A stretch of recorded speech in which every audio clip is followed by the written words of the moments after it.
Hey, how you doing? This is John, and welcome to John's Long Box. We're here with Wullie from Terrier Comics. How you doing? Doing great, John. It's just past the witching hour here in Scotland, so Oh, yeah. yep. So Oh, the night is still young. oh, okay. Am I keeping you up past your bedtime? You look Uh, like you're in pajamas. Are you in pajamas? no, it's just very cold here right now, so I've got my I've got my fleece on, Oh, all it's ready to cold. go. Oh, wow. It's What's the temperature? it's not bad. It's 12 degrees, something like that. Yeah, it's not bad. Okay, because Yeah, here in New York, it's still rather hot. yeah. Well, it's always cold in Scotland. Yeah, and it rains a lot, right? It rains a lot, and we have about 3 days of summer. Yeah. It's 21 degrees here. Oh, so I mean, you get Oh, cold. nice. I could deal with cold and I could deal with wet, but cold and wet is the worst combination. So I don't Yeah, know. yeah. So you come here, I'm not going there. We're just 5 minutes walk away from the river as well. So yeah, it's very wet here. So I see you got a fireplace behind you. Does that get a lot of use? No, that I don't. That's my telly. Oh, I thought it was a TV. fireplace. Yeah. Oh, No. okay. No. Yeah, the radiators are just over there. But yeah, but the cold doesn't bother me. I'm actually worse than the heat. The heat kind of gets to me. Yeah. Yeah. I'm a construction worker, so I'm outside working all the time. And as much as I complain about the cold isn't as dangerous for me as the heat. The heat caused this. I got so hot, I got overheated. I didn't want to eat, and I passed out and broke my neck. That's why I'm wearing this collar. So as cold as it gets, to me, the cold is uncomfortable, but it's not dangerous. People don't go to the hospital for cold stroke. No. Hypothermia. But yeah, not on construction sites. My wife goes hypothermia, but not on construction sites. At least not in New York.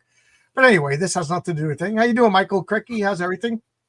So, you're a comic book guy, right? Rumor has it that you make comic books. I do. I've been making comic books since 2015, so I've nearly been doing it for 10 years now. I did it when I resigned from I used to work in the games industry, making computer games. I resigned and started teaching. I became a college lecturer, and then I thought I want to keep my hand in doing something creative. So yeah, I love comic books. Why not make comic books? So are you still a professor right now? I'm not a professor as such. I'm a college lecturer, so it's kind of like I thought that was like a Scottish American thing. We'd say professor, you guys say lecturer. We're kind of separated by a common language. No, it's really just a fancy word for a tutor, a teacher. At college level. Yeah. What do you teach? I teach game design and I teach computer arts, and I also teach in the photography department. So basically across all those three disciplines. Oh, cool. So you still have your full-time job and you make comics. You sent me a couple of links of art and it looked really good, but I unfortunately I haven't read any of your comics yet. But so I'm curious. Are you a writer? Are you the artist? What do you do with your comics? Yeah, for the campaign that's on there right now for Ailsa Dark, I do everything. So pretty much I write it, draw it, color it, letter it, design everything. So it's literally everything. Wow. Literally everything. Yeah. Argue with the printers and all that stuff. The other book that I did, the first book I did was an anthology, which is also available on the campaign, and that's Tales of Mystery and Imagination. And I thought I'll do an old school anthology. And I managed to rope in a couple of my friends that I worked with in the games industry, a couple of artists, and we all kind of took a story and did an issue of that. And I ended up doing 4 issues of the anthology. And I got other people involved, but I always drew the main story and wrote the main story in that as well. So I was gearing up to basically doing everything. And I don't know if that was a good idea because it's really tiring when you do everything and you've got an actual job to do during the day. But yeah, tell me about it. Well, I write. I don't draw or anything like that, but I coordinate everything else, and that's enough. So I can't imagine drawing everything too. So this is your campaign page. I'm going to play the trailer. I always ask, is this okay? Like they're not going to bang me for music or anything like that? No, it should be okay. It was a rights free, so it should be fine. I've not had any trouble with it yet. Okay, I'm gonna play it.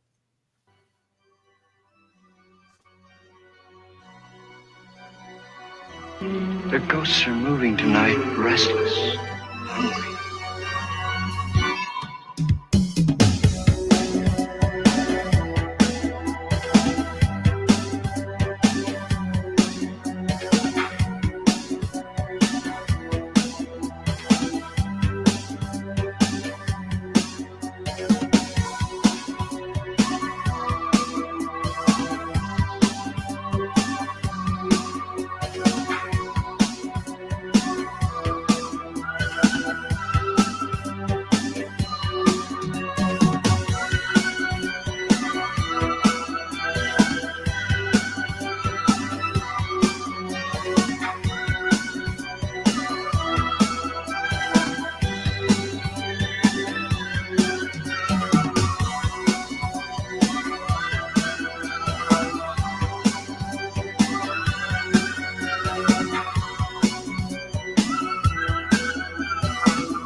Cool.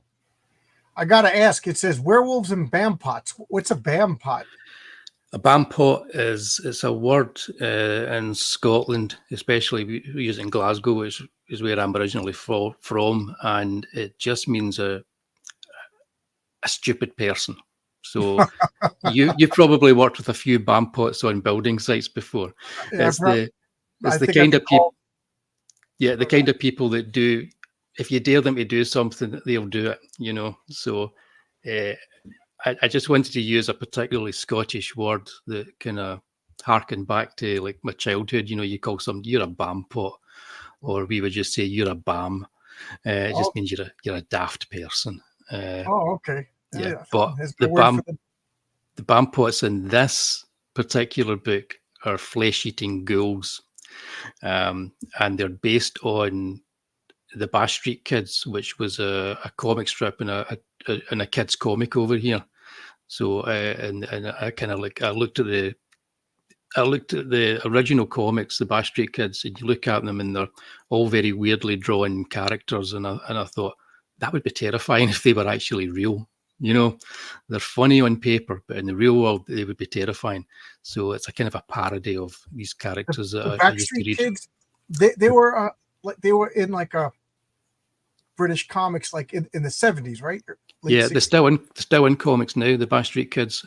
So yeah, they're kind of like it's unruly school children, you know. So that kind of thing, badly behaved, like Dennis the Menace, that kind of thing. Yeah, I heard about that. I had Mark Miller came on my channel and he was talking. I'd never heard of him before until he brought them up. But it was and he said they had like kind of a Dennis the Menace character, like that came out around the same time as the American Dennis the Menace. They came out at practically the same time, right. Dennis the Menace, but the British one was far more mischievous than the American one. So he was more of a. If you can imagine, if your Dennis the Menace had suddenly become Sid Vicious, that's what our Dennis the Menace is like. You know, it's a totally different kind of character. So you're the artist. You drew this. This looks awesome. Oh, thanks. Yeah, it's Is this Elsa Dark? This is the main character. Yeah. It's Ailsa Dark. I've picked lots of Scottish names. People have difficulty with them. Yeah. So it's Ailsa Dark, and actually I tend to use models to help me. So it's actually a former student of mine that I used for Ailsa Dark. Right. You had a student that looked like that. Yeah. Yes. Yes, I do, or I did. I like being a child of the 70s for the Bronze Age kind of comics. I always kind of like gravitated towards the comics where I recognised that they were using real life kind of reference. You know, like Paul Gulacy would do stuff in master of kung fu, and you would see lots of kind of like references, especially in Jose Gonzalez's stuff for Vampirella, and I wanted to do the same. I wanted to have lots of my own reference that I could use for these characters. So everybody in it is based on somebody that they're modeled on, and it kind of I'm trying to get that kind of Bronze Age feel to it, but nevertheless, still looking relevant today. Yeah, well, that's what I'm doing too. I'm going to talk about my campaign because it's ending in an hour. But first, we'll go through you. I love this. This reminds me of I think the French character Fantoma. Am I saying? Are you? Yeah, Fantoma. I had some Fantoma stuff over there, but I normally could reach over and grab it, but I've moved it. But yeah, that's the idea here is that my character Elsa Dark, she has a couple of personas, and one of them is like an Elvira type. So she presents Plan 9 from Outer Space and all that kind of stuff on her kind of YouTube channel. Oh, okay. So she's like a horror host, as we say in America. She's like a horror hostess, but that's kind of like her Clark Kent persona. Okay. And it's a cover, because what she really does is she polices our world, and essentially the border between our world and the other world, where essentially all the mythic creatures are real. But they now live here too. So she just kind of makes sure everything's balanced and kind of works okay. And she uses her show as a way of gaining information if anything's happening. It's not just a show, but I kind of play around with the idea that maybe she's something else as well. So there's three people that narrate the story. She narrates it. Whenever there's yellow boxes, that's her talking. Her partner, who's a policeman called Umer Nawaz, he narrates it. Blue boxes, this yellow box. That's it. He's got the blue boxes, and there's the white boxes with the kind of blue-green text. I'd say that's like Stan Lee or me talking to you, so that's the narrator there. Yeah, or it seems that way, but as the story goes on, that narrator becomes something else. So it's essentially who do you believe in the three narrations and what's going on. Also, three different perspectives. They could have different points of view. Yeah, pretty much. That's kind of it. So, how do you pronounce her name? I know I'm going to say it wrong. Elsa. Elsa, does she have powers? Is she some sort of supernatural being? She has powers. She has. There are rules to the magic, and there's various kind of magic she can do, and she does start wielding those powers, but she gets warned that, of course, you shouldn't be doing that. And there's a whole kind of backstory with her father, who's Ethan Dark, named after Ethan from the Searchers, John Wayne's character. So he's got a past and he's dead, right? But he's still in this because that doesn't stop supernatural beings. Not at all. And also because in my head, I didn't. I mean, this sounds terrible. You didn't really say this. I didn't really care if anybody liked this. I just wanted to do something that allowed me to start kind of small and then build up to a hugely 1970s Bronze Age cosmic batshit crazy finale. And that's kind of what I was doing. So every now and then I get what I call a case of the Don McGregors, and I just have people like talking and saying stuff, and monologuing a little bit too much, but in a nice melodramatic way, It's funny that you said that, Don McGregor, because he did that Black Panther run. Yeah, for Jungle Action Comics, and it is. I remember it's like, okay, I got an hour or two to sit down and read one comic. So really dense. Yeah. Well, that kind of influenced me in the way that I lay out my narration as well. You might have noticed, if you remember in those strips, there was just really unique ways that they laid out the narration that guided your eye along the page, especially the Billy Graham issues. And I kind of wanted to play around with that too when I was creating this. So I was doing it for me at the end of the day, having a bit of fun. How often do you get to see a werewolf with a monocle? I love this image. Yeah, he's a high class werewolf. He is indeed. He's a high class werewolf. Tales of Mystery. Imagine. I love this. I've been getting into horror comics lately, and you said this is your friends working on this?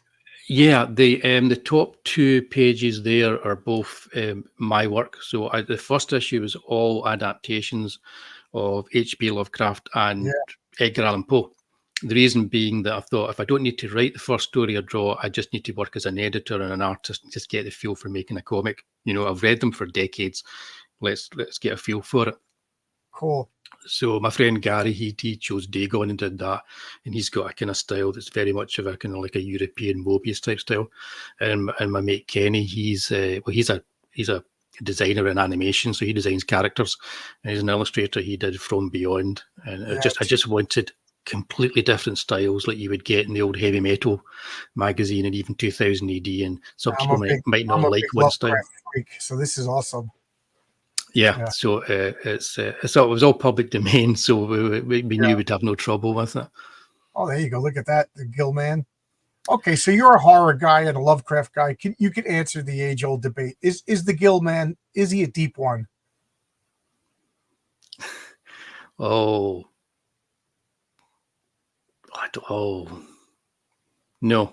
No? Oh, I say yes. He does everything a deep one.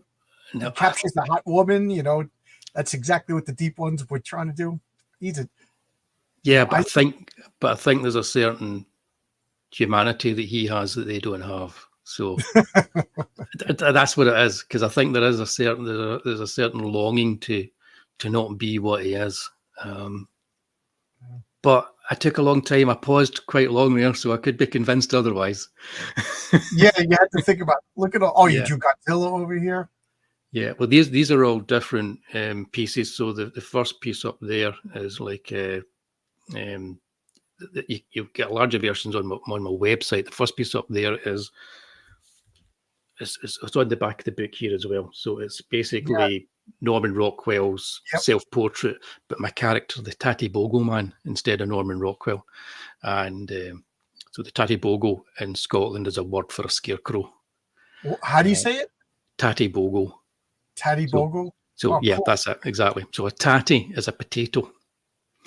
So you'd see him out in the potato fields, that'd be a Tatty Bogle. So Bogle's like a spirit or a ghost or something like that, like a goblin. So the Tatty Bogle Man is kind of like my spirit animal. Okay. And then over here. What is this? Oh, this is Peter Cushing as Dracula. Yeah, well, that was a commission piece. I did that for Pete, who's a backer and a friend of mine now, and he's a big Hammer horror fan. And his favourite comic book character when he was a kid was Blade. So he said he paid for a commission and said, "I'll just do what you want." And so I thought, well, you like Hammer, you like Blade, so let's do a 70s Blade, like the real Blade, the 70s Blade, against the female characters from some Hammer movies and have Christopher Lee in the background. So I did. Those are the Twins of Evil, right? Yeah, that's one of the Collinson twins there. You've got Yvette Stensgaard from Lust of the Vampire in the background. And if you know your Satanic Rites of Dracula, then you know who's above him there as well. So, so I did that.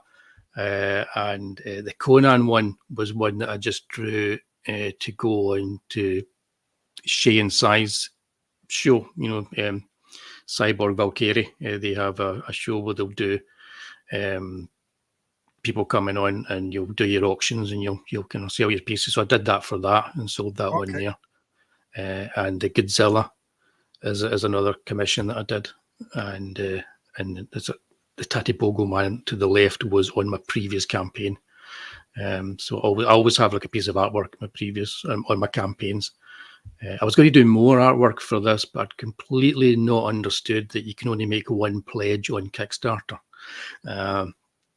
So I thought, well, no, I can't really start throwing lots of bits of artwork up here because people can only pledge once if they want something. So it's quite, They could do add-ons, right?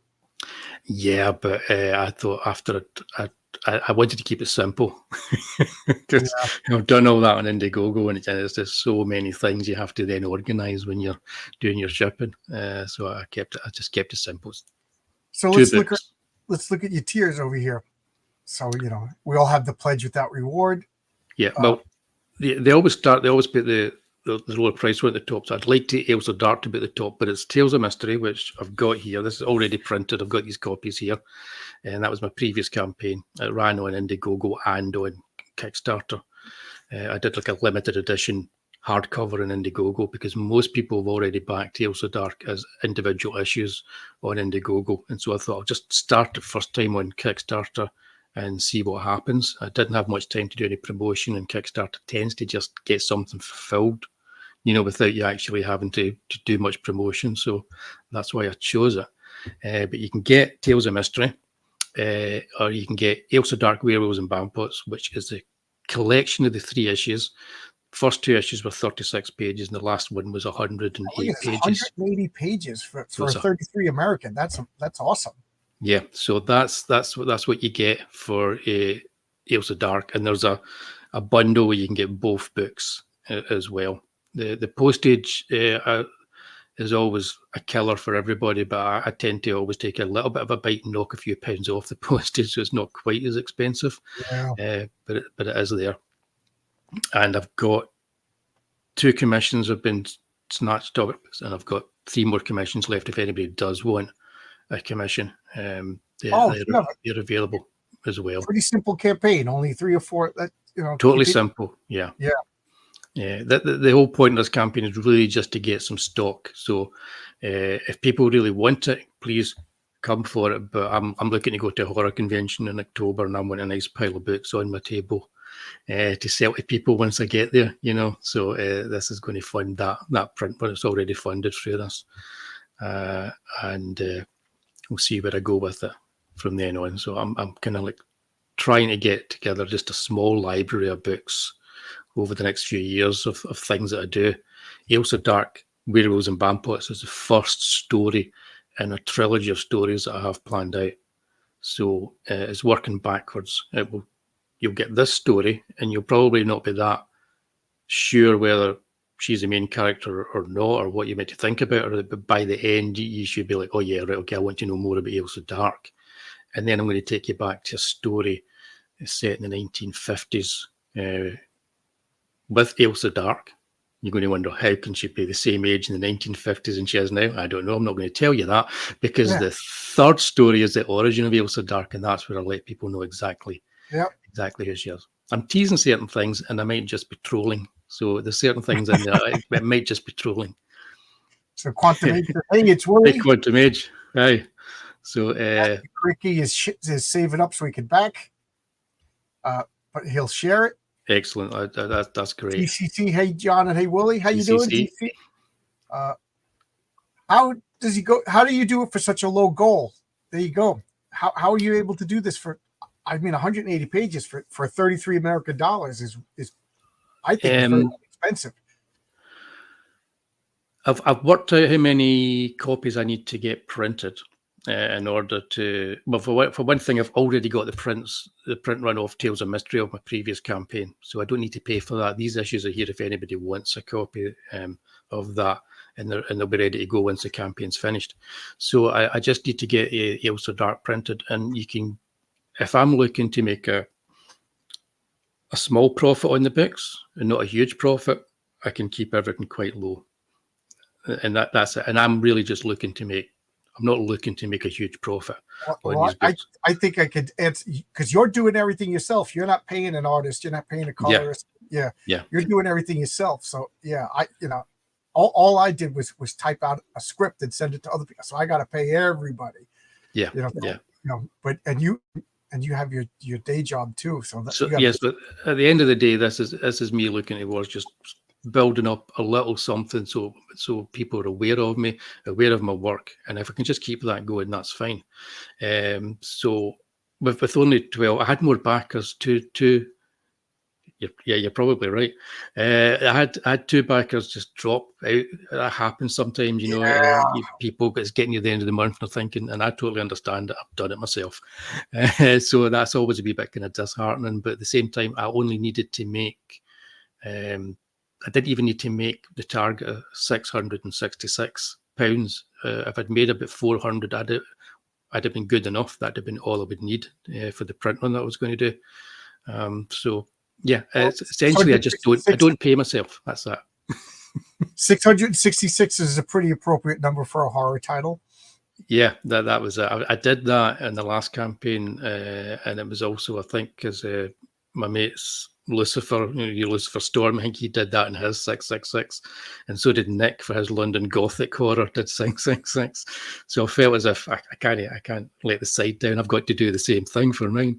So yeah, all Kickstarter campaigns will be 666, I think. Yeah. Don't know what that does for the algorithm, but so you were talking about Don McGregor. That's a deep cut, like that. So you're an old school comic book fan. Totally. Well, I was born in '66, so over here in the UK, we would get weekly comics, as you know, so they would come out and there'd be anthologies every week. So it must have been about 74, 75, I started getting weekly Marvel comics. I think I saw an advert on TV for Spider-Man Comics Weekly, and, went to my mother, went, I want that. And missed the first issue, got the second issue, saw an advert for the Mighty World of Marvel, realised there was already another comic out there, and that was me. That was me kind of like basically buying American comics, reprinted in black and white every single week. So you would get Steve Ditko and Jack Kirby stories weekly rather than monthly. And then at the same time, they started getting the American comics in.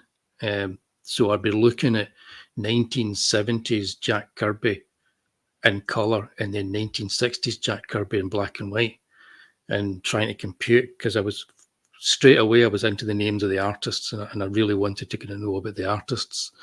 And it was all about Ditko and Kirby originally when you're a kid, because those were the two that I was reading weekly, and then it all changed, and suddenly it became slick when John Romita came on with Spider-Man. And I'm to this day, I can remember being slightly confused because I wasn't too happy, but it was good.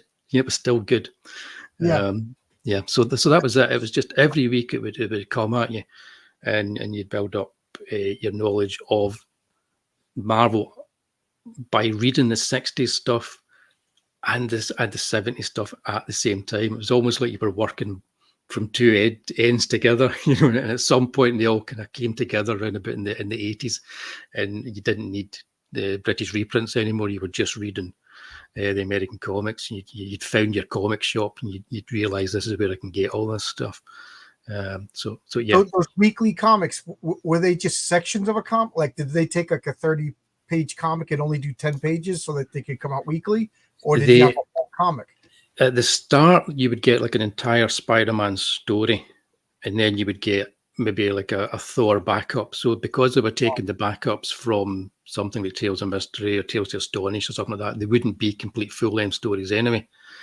But as they started progressing, they would start cutting the stories up, so to cut them in half. And so they would have to use splash pages.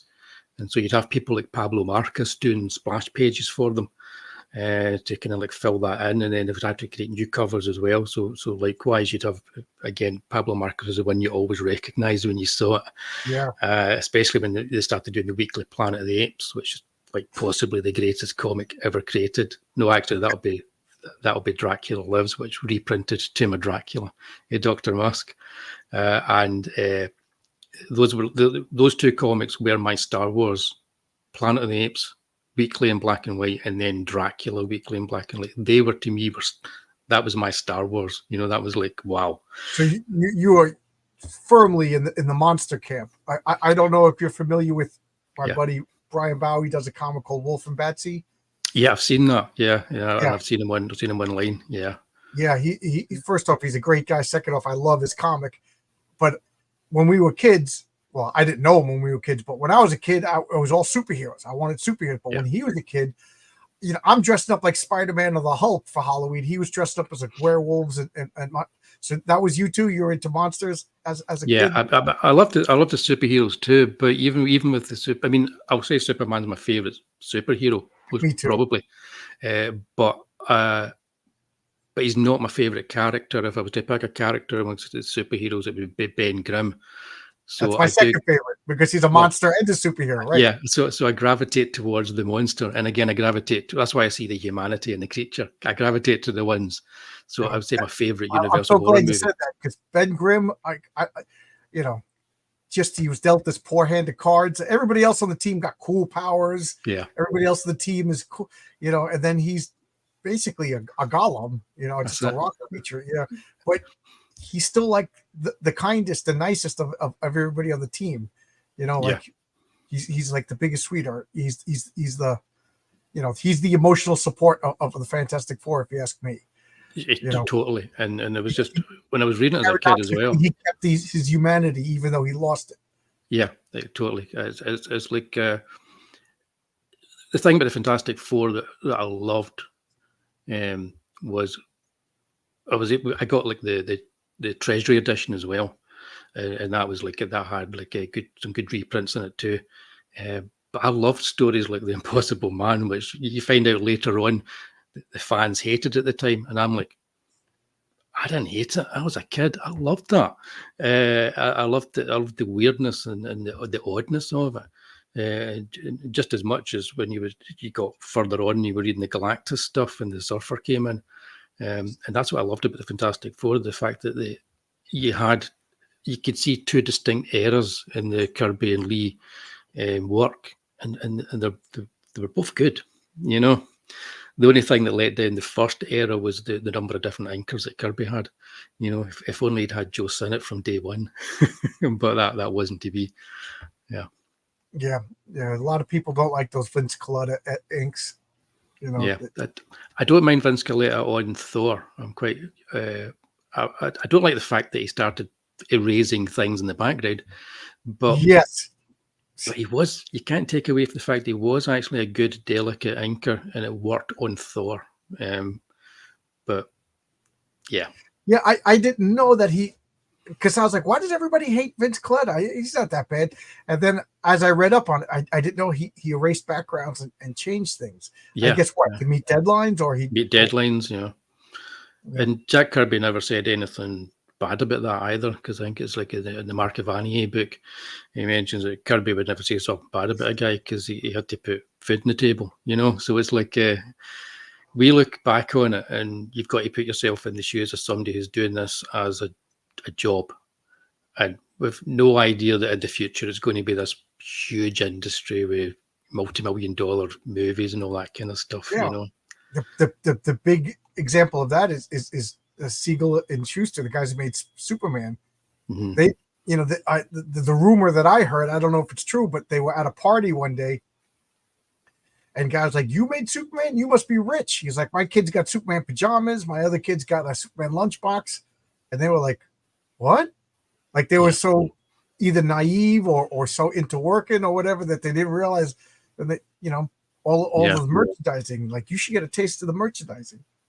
Yeah, totally. It's like it's funny you mentioned Jerry Siegel, because I was reading some old issues of Destroyer Duck, and I forgot he had the backing story on it with Val Myrick, which is really weird. It's a really weird story, but that was something I loved about PC Comics and the stuff that was coming out then. Was like you were getting these mixture of new creators and old creators working together, right? Which you could do with some of that right now, I think, in the industry. Yeah, that for those of you who don't know, PC Comics, Pacific Comics, was one of the first independent comic companies that like really made a big deal. They I think their first comic was Destroyer Duck, and Destroyer Duck was I think it was made for Steve Englehart, who was suing Marvel over Howard the Duck. Steve Gerber, yeah, Steve Gerber. What did I say? Steve Englehart? Yeah, Steve Gerber.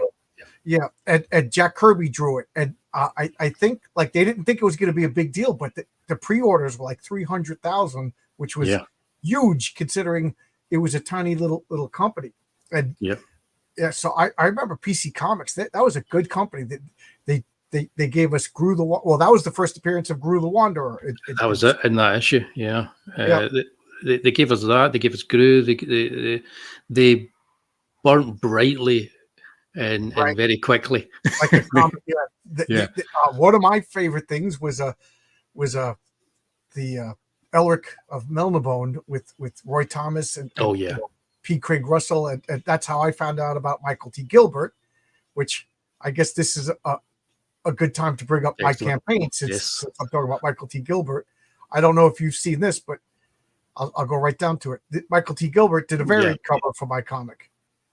Yeah, so that's great. And I only got another hour left, so I'm sorry to interrupt this hour, but I got to push this for the last hour. So guys, at the end of this hour, Heroic Tales is going to be unavailable until I'm hoping Friday when I can launch an Indiegogo. So 44 minutes to go. We got 53 backers on Kickstarter, which is just awesome. I got like 213 backers on Fund My Comic.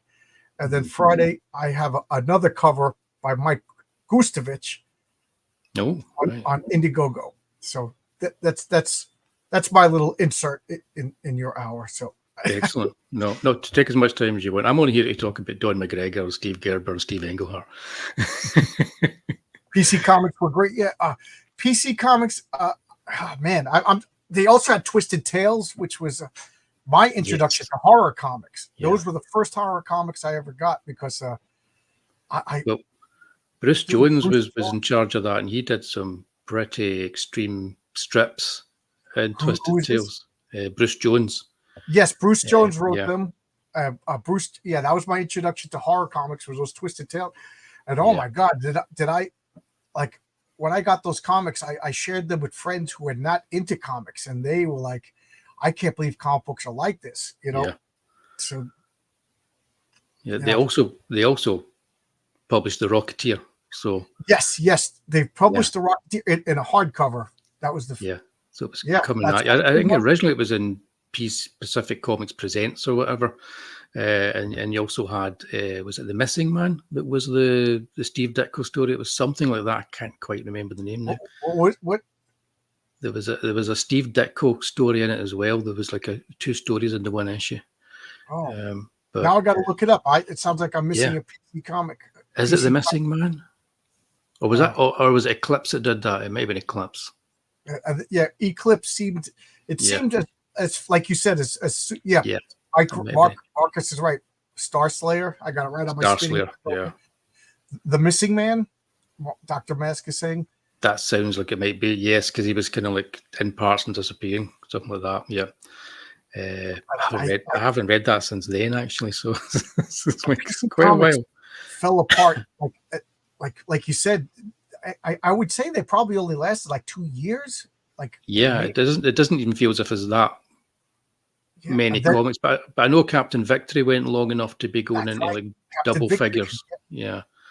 That was one of the last Jack Kirby new creations. Yes, it was like reworking of an older piece of work. You could see when the artwork changed and suddenly became up to date.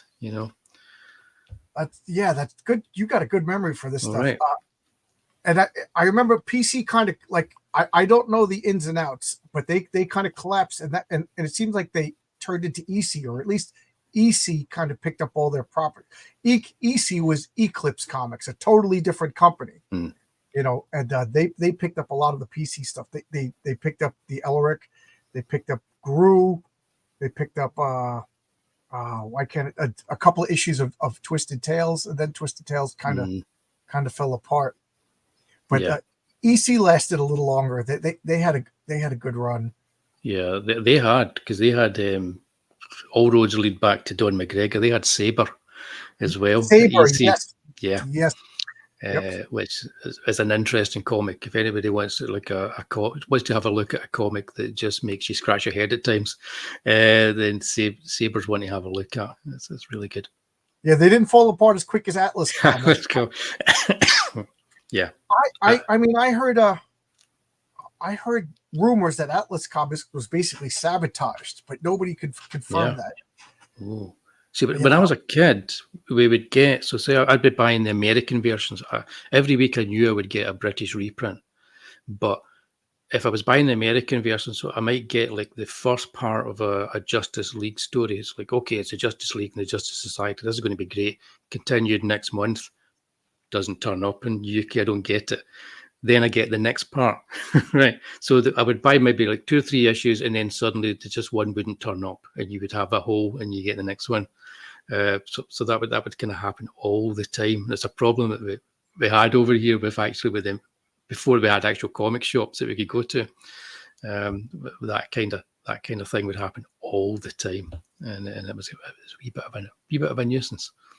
One of the things Atlas Comics came out, and I got every single issue of Atlas Comics on the British newsstand. All 3 issues of everything. Yeah, they only did about 3 issues: Planet of the Vampires, Phoenix, Brute, Morlock 2001, and I got them all, and they all had great first issues, and then they completely changed in the second and third issue of every story. Tiger Man, Iron Jaw was good. Yeah, Iron Jaw. A lot of them were good. Was a good comic.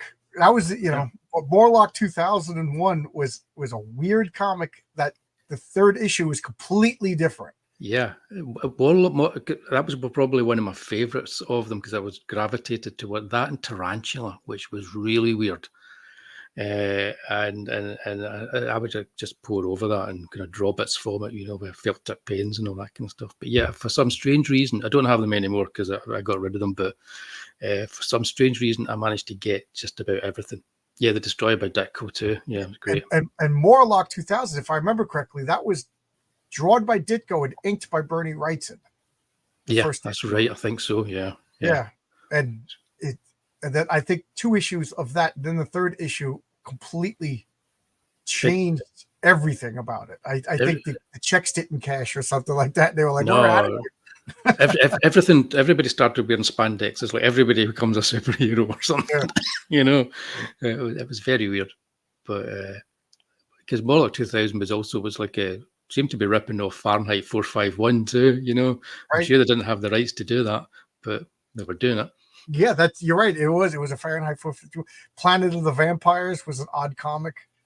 I'm like, why would there be an entire planet full of vampires? What do they eat? Like vampires, you know what I mean? We would never find it because we never got a 4th or a 5th. They never answered my very important childhood question. Yeah, but I was just like I was all in. I was all in for a Planet of the Vampires. I was like, I'm going for this. This is going to be great. It didn't last. I don't know if you follow on YouTube like a bunch of old, like Aaron Lopresti at Grabbed Old. They have a YouTube channel. They call it the Graybeards. They do a show and they draw, and they always like, what should we draw this week? Like Image Comics, Spider-Man, Spawn, and then the last choice is always the Atlas Comics. And every week I vote Atlas Comics, and it hasn't happened yet. I'm dying to see an Aaron Lopresti Morlock 2001. I would want to draw them before we'd want to draw any of the other characters. The obscure ones that didn't make it, I'd want to draw them. Yeah, you got to read the comic or watch the movie to find out. Unfortunately, the comic doesn't tell you because it stopped. It stopped. Yeah. I got a hold of Larry Lieber's phone number, and Larry Lieber was right there in chief of Atlas, and I called him up. We talked a few times, but the first time we talked, he was just talking about comics, and out of the blue, he just goes, "I don't want to talk about Atlas Seabird." So I never got a chance to ask him about it. Like he just. Right. I didn't even get to bring it up, and I don't want to pressure an old man, you know what I mean? But I want to talk about Atlas Seaboard. Yeah, you want to know. But he put the clamp down right away. I got to call him back. He's doing. I haven't talked to him in a while. Yeah, I'm sure there's plenty of stories he could tell. So you again, you know about PC, you know about Don McGregor. So you have a pretty solid knowledge of obscure comics, which it's kind of because when people talk about indie comics these days and they think about Image and they're huge, I always think no. I think it's like Renegade and EC and PC and all these things and Kitchen Sink, and they shouldn't be huge. And to be indie means that you shouldn't necessarily be trying to be mainstream either. I don't consider Image Comics indie comics anymore. No, me neither. They're the big 3. I mean, yeah. I mean, how we're comparing them to Marvel and DC, which are huge, but at one point, you know, Image was selling as much as Marvel and DC. How can you call that an independent company? They got movies made on their properties. One of their founders bought a hockey team. You know what I mean? Like these guys, this is an Image. Like this is an indie. You know, I don't consider that, like Wolf and Batsy is an indie comic. You're an indie comic. Image is a completely different universe. You know, I'm not saying they're bad. I'm just saying to me, it's not an independent company. No. So I think that was the only time I kind of dropped out of comics was in the 90s, and it was around about I couldn't get into Image, and everybody started to follow Image, and Marvel changed and stuff, and so for about a year or so, I kind of dropped out of Marvel and DC, and I never really get back into it again.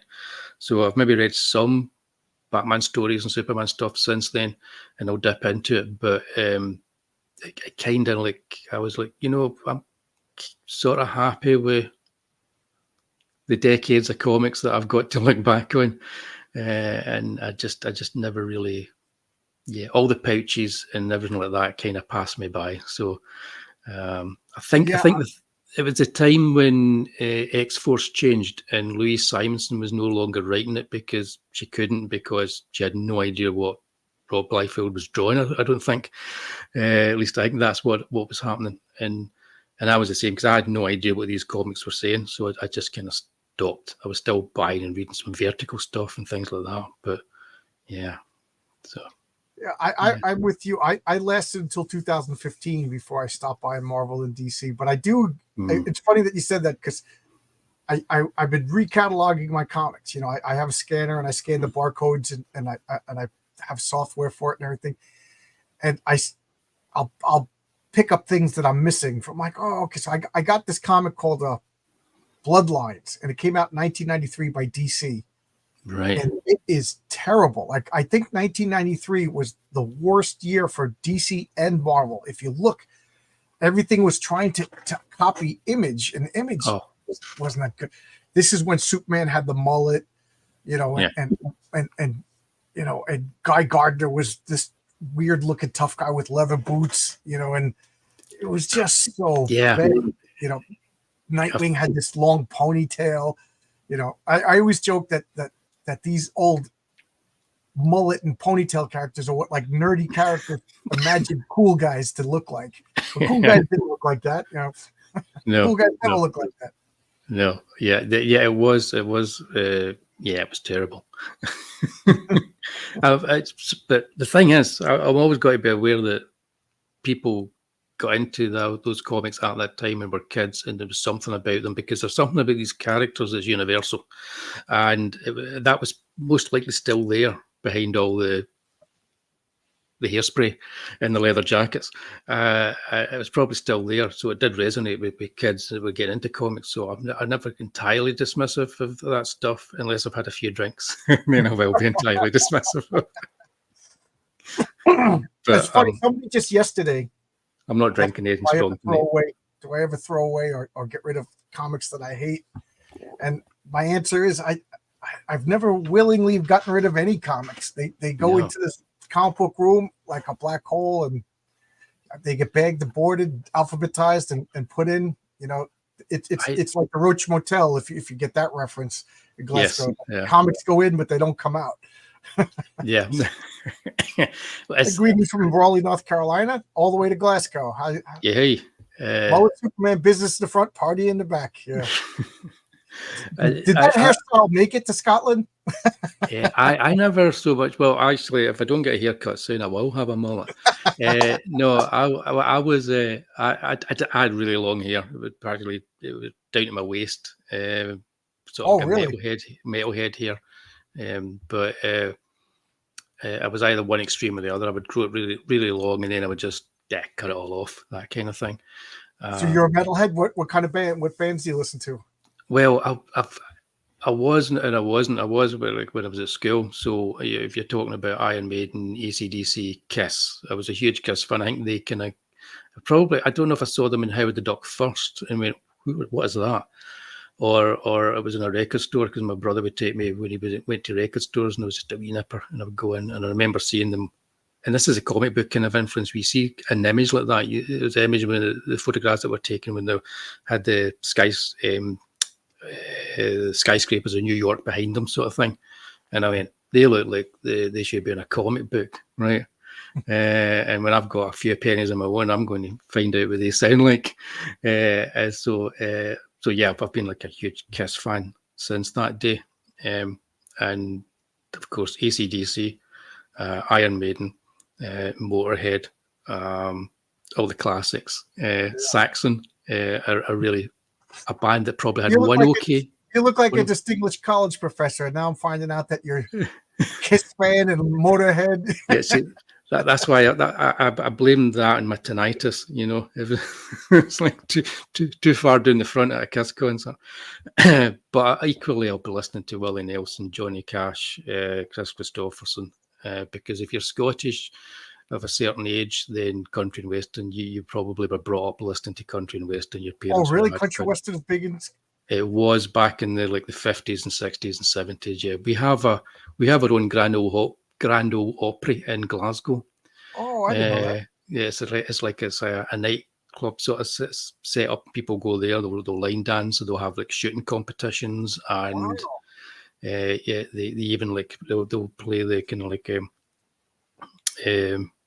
Star Spangled Banner or whatever at the end, or I think. Do they play American Trilogy? I'm trying to remember. And they'll fold the flag and all this kind of stuff. It's just enjoying the whole idea of being cowboys. That's what it is. Well, I mean, in all honesty, all the American cowboys are all Scots and Irishmen. Yeah. You know, so a lot of the old school country music singers are of Scottish descent or Irish descent. You know, and I know that my grandmother's maiden name was McNally. She was an old, she spoke Gaelic and everything. At least maybe she tricked me because it sounded nonsense to me. Who knows if she really spoke? I couldn't correct her. But she goes, oh, you go to Ireland and you'll listen to all the country music. Mm-hmm. So I was like, oh. And then my father's father was Sicilian. And he said back in Sicily, they listened to American country western records. Yeah. So it's funny, different parts of Europe. And I have a friend Vaughn who's from Hawaii. He said back, his father, my friend Vaughn's a little older than me. His father in Hawaii, back before Hawaii was a state, he said it was all Hank Williams and country music. Yeah. So, it's like that. Yeah, so very eclectic kind of like music, and of course, the Rat Pack and Nat King Cole and all these records were lying around when I was a kid. So you would just listen to them, and it was a case of like, why am I only supposed to like one kind of music? That's kind of weird. So when Kiss went disco with Dynasty and I Was Made for Loving You, I didn't realize that was a big terrible thing because I'm what, 13 years old, and also it's like they're doing disco, so what? They're doing it well. I like it. I Was Made for Loving You is a catchy song. What do you want to say? It's a catchy song. Yeah, I already listened to Earth, Wind and Fire, so why would I be bothered with that? So yeah, my parents listened to like the 40s crooners, Frank Sinatra, and all those guys. So those I grew up with that music.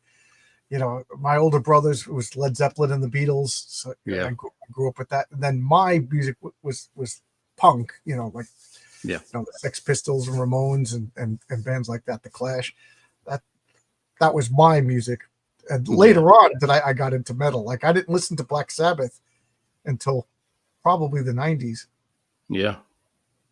I was like, for punk, I would say I was probably more post-punk. So it was punks, but I was into like Susie and the Banshees and Adam and the Ants as well. Oh, yeah. So I kind of got into them just before they changed. I was too young as well. I shouldn't have been. Just before they changed and did their kind of Kings of Well Frontier, just before they got really big. And Toya as well, her early stuff. So I was into lots of kind of like really weird kind of stuff too. It's like I would just go and I would pick up a record and I would okay. I would be drawn to the covers. Anything that looked like it was a comic book I would buy. So I would see David Bowie on the cover of Aladdin Sane and go, I'm having that. Love it. Next thing you know, every weekend, any money that I managed to get, I would buy every David Bowie. Yeah. then I'd buy every cast, whatever I could get, I would buy. So I think the first David Bowie was a good one because he crossed so many types of music. Yeah, it was great. Yeah, but every album was going to be different from the previous one. Yeah. And that was what was great about him. It's probably because the Beatles are kind of like that with the later albums. The Stones to some degree, but I think he's the one artist that he just with every album evolved and did something different. And he took his audience with him. It's like, okay, we'll stick with you. And maybe the last few albums he lost a lot of people, but even they're worth sticking with and giving them a spin. Yeah, the last I got every Bowie album up until why can't I think of the name? The one with Modern Love. I can't think of the name. Yeah. Is it called Let's Dance? No, but that's on that album. Yeah, I can't remember. I can see the cover. Yeah, I could see the cover. It had a little sticker on it and everything. And I pulled the sticker off, and then I'm like, wait a minute. And I put the sticker back on. Yeah. But and then I got Tin Machine. He did Tin Machine after that with I always thought it was funny, Soupy Sales as two kids. And that was like more metal sounding. And then I don't even know how many albums he did after Tin Machine. And Black Star, which he put out that album like as he was dying, or if not dead. Or I feel guilty that I never bought that album. I couldn't even. I never even heard it. I got to get it. It's worth. It's like as our friend just said down there. It's a great album. It's probably more accessible than the ones he was doing before as well. So it's easier to kind of get into. But I gotta like I said, I got like some of his weirder, rarer albums, but I went into this poor phase and then I just stopped buying records. Now I'm buying more records now than I've ever bought, because now I can. If I'm not mistaken, Robert E. Howard was from Texas. Yeah. Yep. And what he killed himself? What was he, 24 or something like that when his mom died? Yeah. Tragic. Two gun Howard, as Lovecraft used to call him. Yep. Yeah. I was saying I bought a collection of Tex Ritter. All right. Yeah. Yeah, an Italian. It's a comic book made by Italians about the American West, and it is gloriously drawn. I haven't read it yet. I've looked through it on recommendations of Chuck Dixon, and then I bought a collection called the Blue Coats, which is a French comic about the American Civil War. I find it fascinating that Europe seems to still have this fascination with old Western America. Yeah, I would say that, I don't know, it's maybe just that connection to history. I don't know. It's maybe that's just what it is. But then it's a different kind of readership in Europe as well. So it's not trying to get just children to read every month, with the profit margin being the main thing. So you've got somebody who's maybe working on one album that they're going to bring out every year.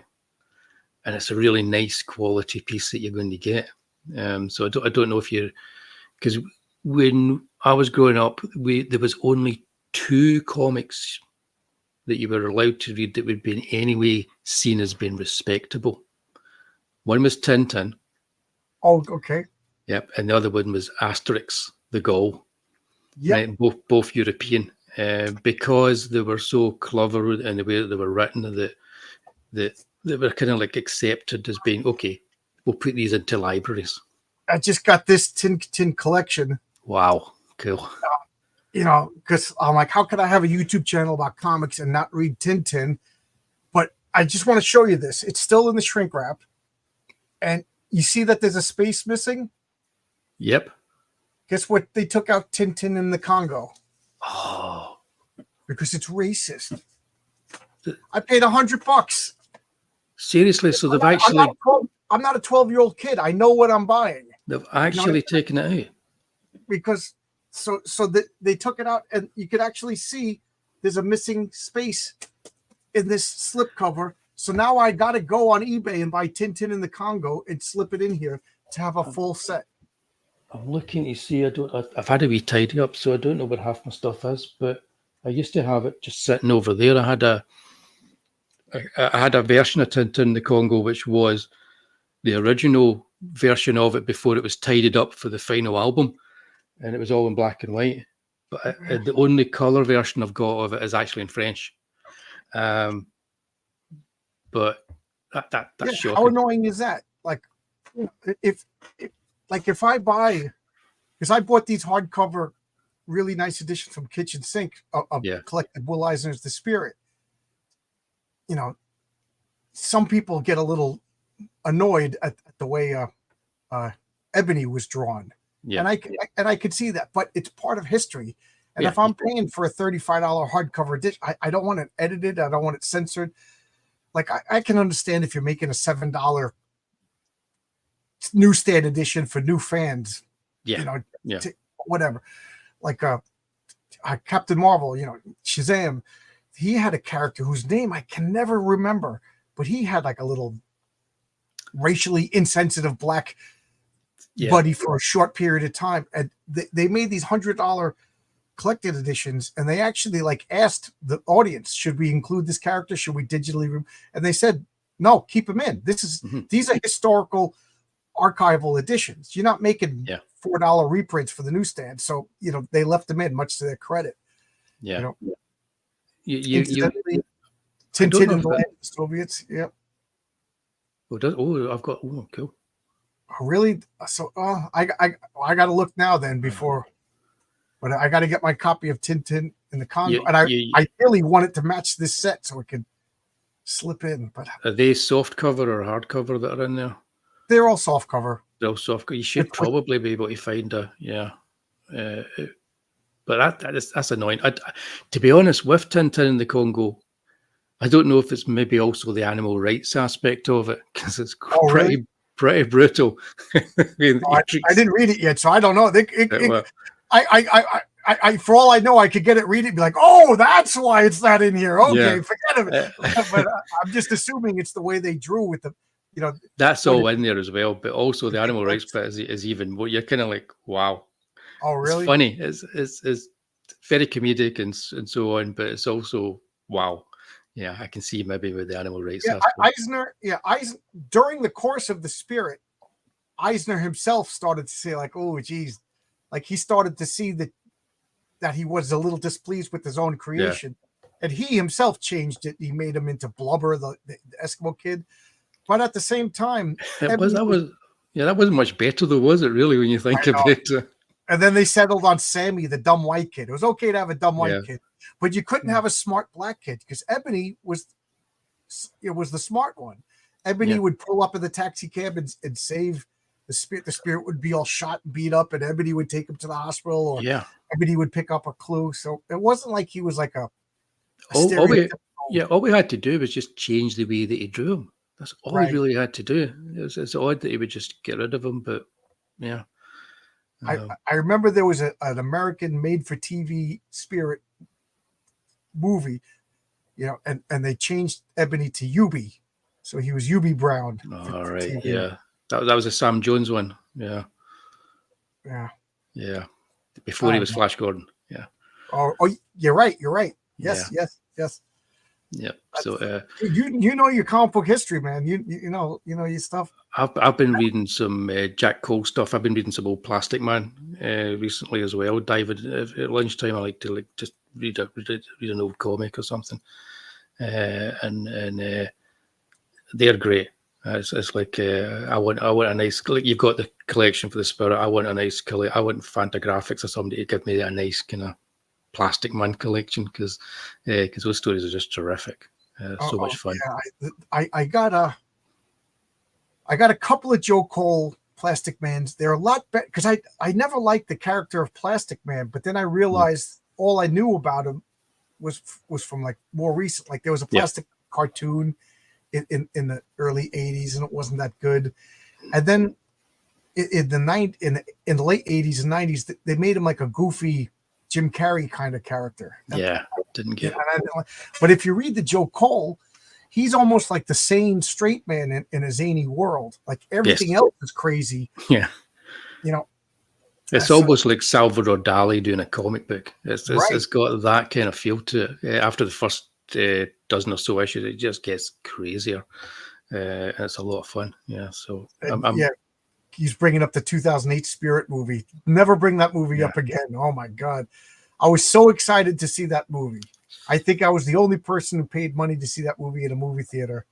I've got to say, I usually stick with it. I like bad movies. I don't mind bad movies. I will sit through a 3-hour epic bad movie. I think I lasted 20 minutes and I turned it off. Yeah, I can't remember it. Like my brain won't let me remember the Spirit movie, and I just couldn't do it. It just was hurting me to watch. And yeah, I can't fathom how Frank Miller knew Eisner so well and talked with him, and that was his take on the Spirit. I know. The first thing he did was he showed the octopus, which you never do.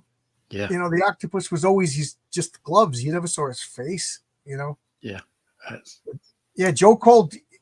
I have a book, the Joe Cole's biography. I forget who wrote it.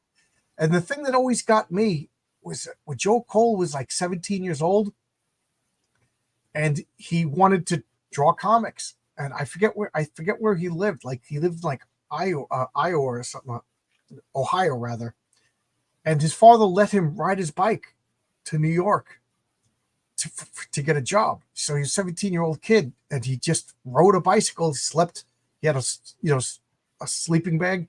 Slept on the side of the road, and he said he would buy ice cream because ice cream had the most calories. And he would stop, just eat a pint of ice cream, and ride his bike, and then went for. What a different time! I don't know. I don't know about that. Yeah. Was Frank lost in the bottle at the time? Maybe. I didn't think about that. Frank might have been. I mean, this was right after the 300, where Frank was. You know, people. I remember seeing while they were making the Spirit. Who was one of the girls in I forget one of the girls in the Spirit movie, but she said, "I can't believe I'm working with Frank Miller. He's a genius." You know, and Frank Miller, he looked like he was full on living the Hollywood lifestyle. You know, in this interview, you know, hanging out with Scarlett Johansson and Sam Elliott and everything. Well, Sam Elliott's a big comic book fan, so I could see him, but he just looked like a piece of driftwood just floating in a storm. You know, I could only imagine this movie. You know, you guy never directed a Hollywood movie before, and then you just give him, you know, he didn't direct 300. He helped. He partly directed some of was it Sin City 2 or Sin City? He was involved in it anyway. He was involved with it, but he had what's his name, Rodriguez. Why can't I think of his name? He was the main guy. Yeah, Robert Rodriguez with him, and Robert Rodriguez called in Quentin Tarantino to help him with a couple of shots. Yeah, you know what I mean. And then they're just like, okay, the third in line. Here you go. Here's a movie. And not just that, it's like anything you want, just make what you want, you know? So it's like, it's weird because you can look back at other directors that have done that. So you can look back at Spielberg with 1941. You would say that's where he... I love that movie. Talk about bad movies that you love. Exactly. But he was let off the leash, but you can go back to that movie and you can enjoy it. There's no enjoyment with the Spirit. That movie like brought down the studio. I remember it opened and closed in one night. And that's another movie I saw in the movies, and I loved it. I didn't know I was supposed to hate it. I liked it too. And then I got the comic book adaptation of it. I got the graphic novel that was put out by Heavy Metal, where Rick Veitch and Stephen Bissett working on it. That was crazy. That was mental. I think it was then. It was later disowned by Steven Spielberg. Oh, really? I didn't know. There's a Stephen Bissett comic book version of 1941. I got to get that. With Rick Veitch and I can never know if I'm saying his name right. I'm pretty sure it's Rick Veitch. I always say his name wrong for Rick Veitch and Steve Bissett. Yeah, and it is crazy. It's like it's all pop art, sort of like their kind of illustrative style, and it's got like collages in it. And I think they were like you get a big picture of Christopher Lee and just stick it on the page and draw around it, and you will love it. It is nothing like the movie because I don't think they were allowed to actually read the full script or see anything, so they were just winging it. And they produced this, the kind of comic you would expect. I'm looking it up right now. You would expect this kind of book from something from heavy metal, but not from a PG rated movie, because it's totally adult. It's totally pitched for an adult audience, and I got that, and I was like, this is nuts. But it's called 1941 by Heavy Metal Press. Yeah, that'll be it. I got to look it up. Oh man, that sounds nuts. Because I'm a big fan of Rick Veitch and Steve Bissett. You know, ever since the Alan Moore Swamp Thing run, they're like artists that I just went out of my way to get. Like, and then the One. Do you remember that series? Yes. Yeah. Yeah. That cemented Rick Veitch as I think the two of them and John Totleben as well, the way that he inks and so on and stuff, I just loved that. I kind of put all four of them, like, they seem like a group. Alan Moore, Rick Veitch, John Totleben. You know, because Bissett, Totleben, and Moore did the Miracle Man. Yeah. You know, that just one of the best comics of all time. Yeah. Well, Marvel Man. Marvel Man. I saw 1942 in the movies and got the graphic. Well, there was a 1942 movie. You meant 1941. I thought it was a sequel I didn't know about. Marcus, where can I get this 1942? Yeah, a sequel, jeez. They made 4 movies: 1941, 1942, 1943, and 1967 for some bizarre reason. Yeah, everybody was old and fat in it. I love it. Marvel Man. And I tell you, I'm still waiting for Miracle Man or Marvel Man number 25. It's the longest cliffhanger in comic book history. Totally. And when I saw that Marvel Comics was reprinting those old Miracle Man, Marvel Mans, I was like, are they finally going to bring out issue 25? And you know, did it ever come out? Did it ever come out in Britain? I don't think so, because we only get what you get now, because we had it. It was published. It was only like you know, the early issues were originally published in black and white, right? And a monthly anthology over here called Warrior. Yes, it was a Warrior. Yeah, and they still work better at us. We like a larger format over here. So it would be magazine size. It would be kind of like this. It was black and white artwork. And it's never been reprinted that way. And it's a wee bit of a shame because it looks amazing in black and white. It looks, you know, it's just really lush and terrific line work. So we got them, and that ran for about a dozen or so issues. And then Eclipse started printing it in the US. So they started with the coloured ones. And then when you get on to the ones where, is it Chuck Beckham? Who's the artist? Who is it again that takes over? It was Gary Leach originally. Yeah. And then Gary Leach left because I don't think he could keep up with the pace. So we only really had Gary Leach and then maybe a couple after that in the specials. But Eden from then onwards was done for the Eclipse ones. So the Rick Veitch stuff with the whole comic with the baby, the birth of the baby, that was all printed as American comics. So from then onwards, it was an American comic. So I remember reading the letters pages, like, you damn Americans, you know, you get this comic in color and the story's finished. You get everything, you know. Yeah, because V for Vendetta was black and white as well. It was another one that was in Warrior. So Warrior was a terrific comic because straight away, first issue of Warrior, V for Vendetta, and Marvel Man, you're like, wow. Really? That was the first issue? Yeah, they were in from issue number 1. So you pretty much had these 2 strips. And then the other third strip was Axel Press Button and Laser Eraser. So that was the third strip. Right. And if you got the Eclipse comics of Miracle Man, it was, you know, because it was I guess a weekly comic, so it was only a couple of pages. And then the other half of it was Axel Press Button and Laser Eraser. You know, so I remember I actually wrote a letter. fill the whole comic with Miracle Man. I'm paying for Miracle Man. I don't want. I didn't know it was coming from something else. Axel press button was an acquired taste. Yeah. Are you drinking tea? No, I'm just drinking water tonight. Oh, okay. I'm having my American coffee, and I just assumed cool. you were having your tea. Yeah, I don't drink much tea. I like coffee better. Yeah. I don't like tea at all. Yeah. Dr. Mask says you could buy it on Rick Veitch's site. Are you talking about the 1941 comic? I just saw Rick Veitch has a new comic. He's on Facebook. For anybody who wants to talk to old timers, Facebook is a great resource. You could talk to, like tomorrow, Tom DeFalco's coming on my channel. I reached out to him on Facebook. There's all of these, like Michael T. Gilbert. That's how I got him to come on my channel. Jim Shooter. These guys are all active on Facebook. New people seem to be active on Twitter, but the us graybeards, we seem to be on Facebook. I'm on Facebook, but I don't know what I'm doing on Facebook, to be honest with you.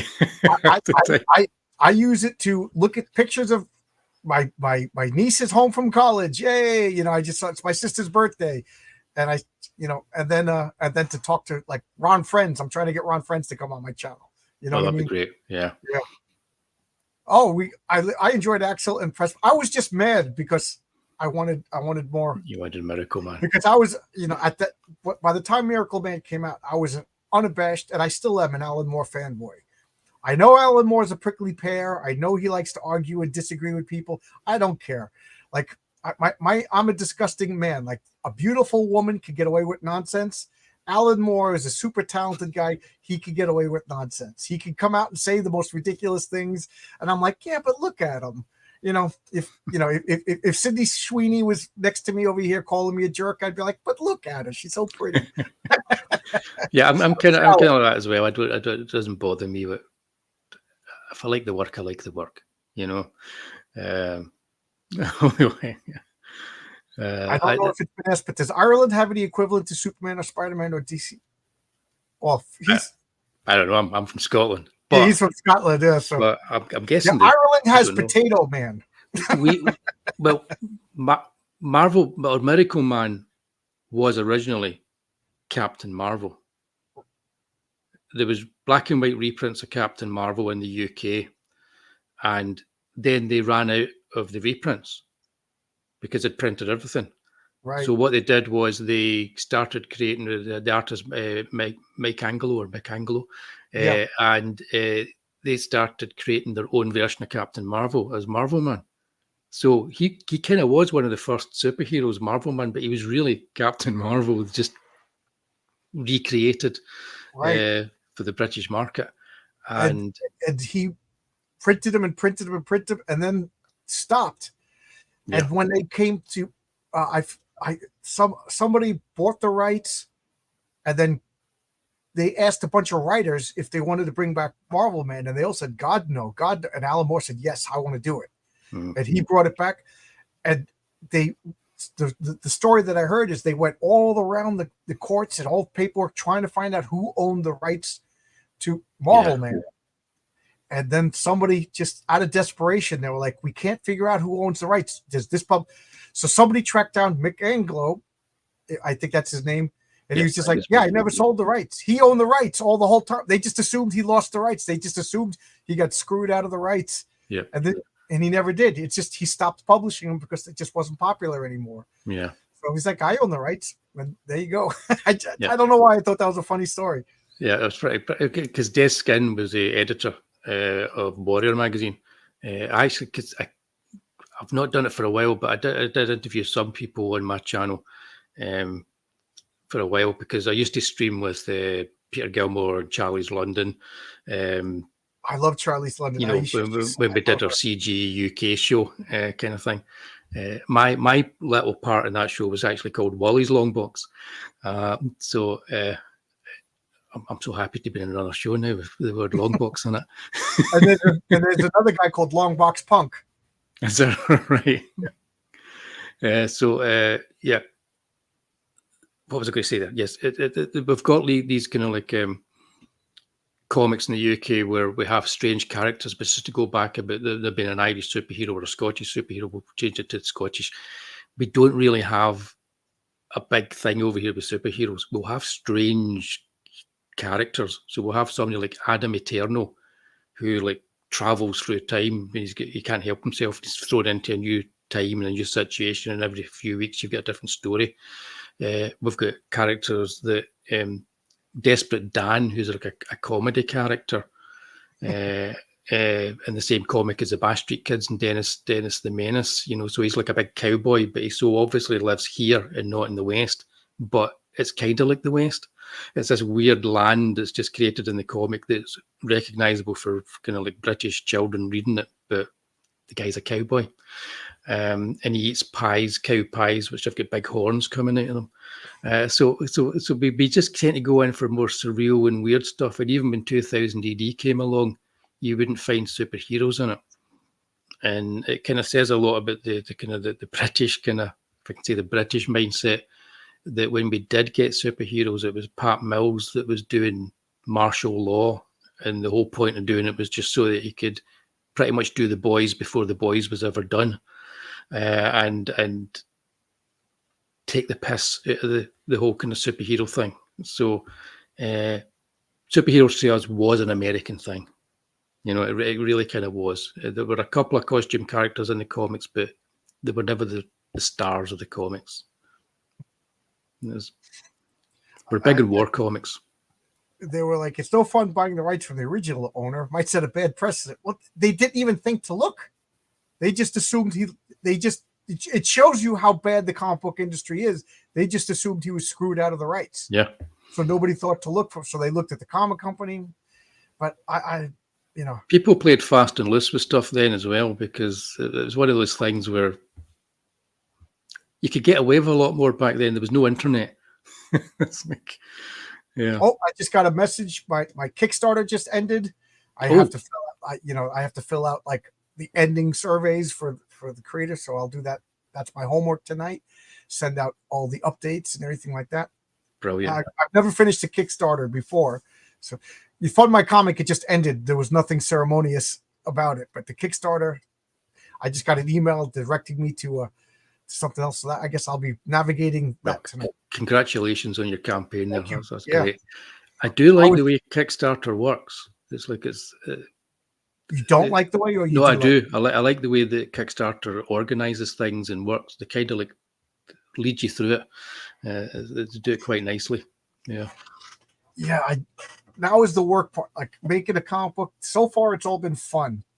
You know, writing a script, editing a script, having people check it out, and then somebody drawing it, sending me art, and then having it colored and having it lettered. But now it's get the computer files, you know, talk with the printer and talk about printing paper and spend money on printing. And, you know, this is the work stuff. So, I'll let you know if I still want to do issue number 2. Well, my next campaign after this one is actually just a novel. Hey, Stato. Yeah. So we've been talking for almost an hour and a half. Is there anything that I didn't mention? Anything that I should be bringing up that I forgot to bring up? No, not at all. I just came on to talk about comics with you. I've got a campaign out there. If anybody wants to back it, click on the link, have a look at it. And I'd be really appreciative if you did. I'm going to be back in your comic right after this. I never do it live because I'm always afraid of my credit card information getting out, you know. So. Right. Okay. Yeah. I think I did something once on stream and I went back and clipped the video because I think something came up on my browser that was giving it information, but that was years ago. But yeah, it's easily done. I'm just looking at it. I'm looking at all your add-ons. All right. I just realized I could do it now with it just not bringing it up on my screen because. So there you go. You should get notification for another. Excellent. Thank you very much. Thank you very much. Have you set yours so that they stay live after the campaign's finished? Because that's my Kickstarter is done. Right. If it set the world on fire, because I did really well on Fund My Comic, I think my audience is more Fund My Comic audience. The Kickstarter, I'm grateful. I had 53 backers on Kickstarter, but on Fund My Comic, I had 213. Yeah. So, and now I'm Friday. I hope to start at Indiegogo, and I'm going to have a different variant cover. So let's see. Maybe that's going to be my home. I don't think I'm going to do $6,000 more on Indiegogo. Yeah. But I whatever. So I don't know. I think my audience is a Fund My Comic audience. And I think going forward, I'm going to just be on Fund My Comic, because what I did was I have Renzo Rodriguez. He did the art, the cover. So, that's the standard cover. So you get it on all 3 platforms, but you can only get the Pat Broderick cover on Fund My Comic. And you can only get the Michael T. Gilbert cover on Kickstarter. And you can only get the Mike Gustovich cover on Indiegogo. And I think a couple of people now I got to pay shipping 3 times, so they got a little annoyed. And I'm like, so I got to take that. I was all excited to offer people different. I thought people would be excited. Wow, I got this cover here. I didn't think like that. So I don't know what the solution is, but I'm thinking I'm gonna have a second chance campaign with all the covers on Fund My Comic. And if somebody backed on Kickstarter and they're mad, because I'll try to have a tier where I can make them happy, and get the other 2 covers, and maybe if you could show me that you backed on Kickstarter, I could reimburse you for the shipping. I don't know. Yeah. Something I want to make right to the backers. Something I got to think about. It's a tough one to work, because I'm thinking I might have done a lot better going on to Indiegogo, because the Elsa Dark original issues all did about 80 or 90 odd backers for each of them. So, but then you don't know until you try them out, and then you just kind of and like I say, I'm thinking of something different. And that's what other than being on your show tonight, I've not really promoted it. I don't even think I sent out tons of emails to people. I probably should do that before it's finished. I didn't know anything about your comic until me and you started talking, and it's right up my alley. You know your comics, and it's got Lovecraft stuff, and this space is like a very fragmented space, and now everybody's fighting and nobody's helping each other.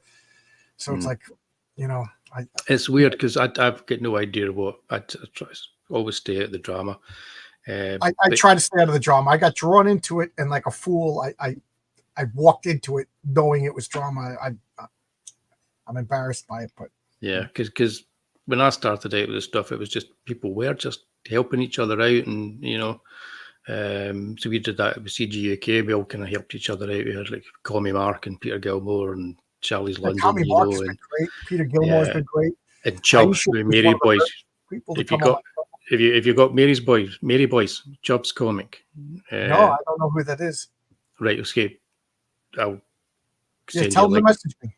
Yeah, I'll send you his link as well, because you'll love that comic. It's What's very much Mary Boys. I don't know anything about it. Yeah, it's one to look up after this. It's great. We all kind of got together, and we kind of we give each other encouragement and so on. And Statistical Zero that just popped up there. Stato, I started streaming with him, and he did a print for my. There you go, your man. He did a print for me that I used. I was really glad to get it. I used that in my campaign as well. So that's kind of why I'm in this whole kind of this whole zone for people that are just in it for the comics and kind of helping each other out and supporting each other. And I couldn't care less about anything else. That's what I'm all about until I found out somebody had a problem with me. What do you want me to do? Yeah. But I just got this message from Kickstarter. So apparently I got homework to do. I got to fill out some closing things for Kickstarter. So in the meantime, you could back, and I'm going to say your name wrong again. How do you say it? Elsa Dark, Werewolves and Vampires. Elsa. Just think a flagon of ale. Okay. Elsa Dark. Yeah. Elsa Dark. Okay. Elsa Dark. Elsa Dark. Bampots is my new favorite word. I never heard that word before. You're a Bampot. Yeah. I backed. I almost clicked out of my StreamYard by accident. So it was good meeting you. I really enjoyed this talk. Come back. And you. Yeah, I thoroughly enjoyed it. Yeah, it's great to just come on and talk about comics. Doing all 3 crowdfunding sites with 3 exclusive covers. I'll have a free 60-page art-only fan version of. Okay, see, that's a good idea. If somebody backed all 3, have something. See, I'm learning too. That's a good idea. That's a good idea. But all right, good night, everybody. Nice meeting you. That was a lot of fun. Cheers, John. Bye-bye.